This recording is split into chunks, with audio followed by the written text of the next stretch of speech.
Chief Justice Lucas Bersamin says Friday, July 19, he doesn't see the need for international interference in the investigation of the high number of killings in President Rodrigo Duterte's war on drugs.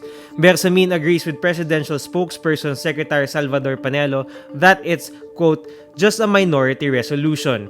This comes after the United Nations Commission on Human Rights adopted a resolution from Iceland to come up with a comprehensive report on the killings in the drug war. Foreign Secretary Teddy Boy Locsin said in a tweet July 12, quote, any probe resulting from the narrow vote for Iceland resolution will not be allowed into the Philippines. Malacanang also called the resolution grotesquely one-sided, outrageously narrow, and maliciously partisan. Based on existing data, the Duterte government has allowed thousands of drug war killings to go unsolved.